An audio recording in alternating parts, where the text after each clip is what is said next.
New this morning, the Communist Chinese Party helping to secure President Xi Jinping's political future. Leaders approved a resolution that's expected to set the stage for Xi to extend his rule for a third five-year term. Joining me now, Ohio Congressman, House Armed Services Committee member, and House Intelligence Committee member Mike Turner. Congressman, good morning. Morning, Cheryl. Your reaction to another 5 years of Xi Jinping and the fact that he has now become, for all essential purposes, a dictator? Right. Well, on this Veterans Day, as we are thankful for all those who've served our nation to secure our democracy and liberty, when we see what China is doing, it certainly gives us that foreshadow of concern. A buildup of their military, a modernization, an expansion of their nuclear weapons program up to 1,000 nuclear weapons. You don't see another country that's so rapidly expanding their nuclear capabilities, doing mock-ups of U.S. ships for practices, and what they're doing in space all appear to be, in a threatening posture, and certainly give a concern as to what might happen in the future. No, I'm glad we talk a lot about supply. So no, yeah, I'm glad about the nuclear supply issue. Chain. Yes, it's important. And the supply chain disruptions that we talk about, this is the ultimate in supply chain disruption as we look to what she may be doing in leading China into an aggressive stance. Well, obviously the Pentagon is concerned about the nuclear threat from China, but I think that your point about the supply chain crisis is well put because, there's still some out there that really are concerned about. It's not the fact that you've got American investors that are buying shares of Chinese companies. Maria's talked a lot about that. But then you've also got the fact that the economic power that the Chinese still hold over us. And then you've got President Biden, who's got this virtual summit with Xi Jinping on Monday. It doesn't seem like the China threat is being taken seriously enough at the administration level.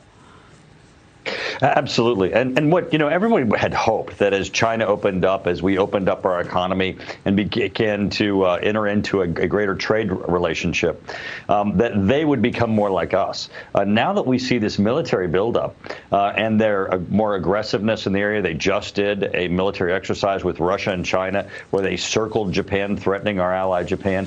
It really gives us all concern as to what direction China is really going and what does it mean for the future for the United States. Yeah, no, I hear you. Just opinion, get in here. Obviously, this is something that the previous administration took a very hard stance on. And you have to say President Trump wasn't wrong about China.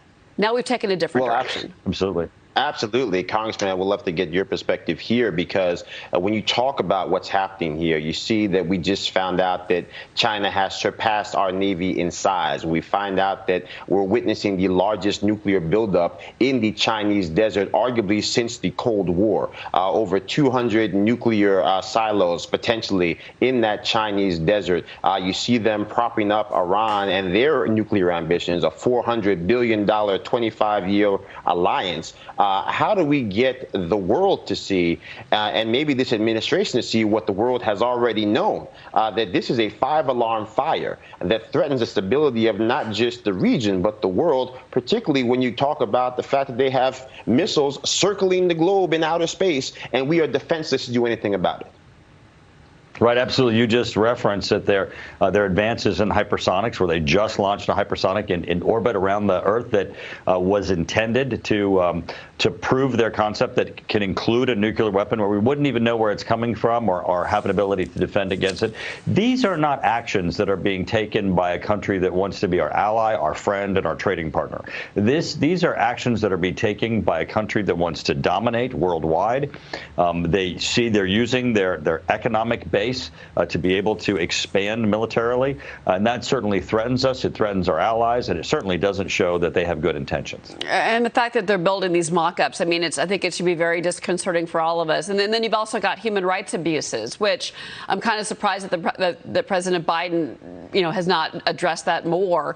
It's almost like he's afraid of the Chinese. I'm not sure if that's the right word, but your reaction to that ahead of the summit on Monday. Well, absolutely. This is a huge failure on the Biden administration, as they've been running around, pulling out of Afghanistan with just such disaster and really diminishing our role around the world. And then turning to China, they've been complicit in China's growth, China's military expansion. They've not called China out on this. And you wonder, really, how is it that this administration can have such a blind eye to China and not try to address this with them, and yet at the same time continue to allow them to expand expand economically and militarily. This should be number one on their agenda. It was number one on the Trump agenda. And that is the work that you are doing right now, Congressman. Congressman Mike Turner, thank you for being here. Thank you. Appreciate it.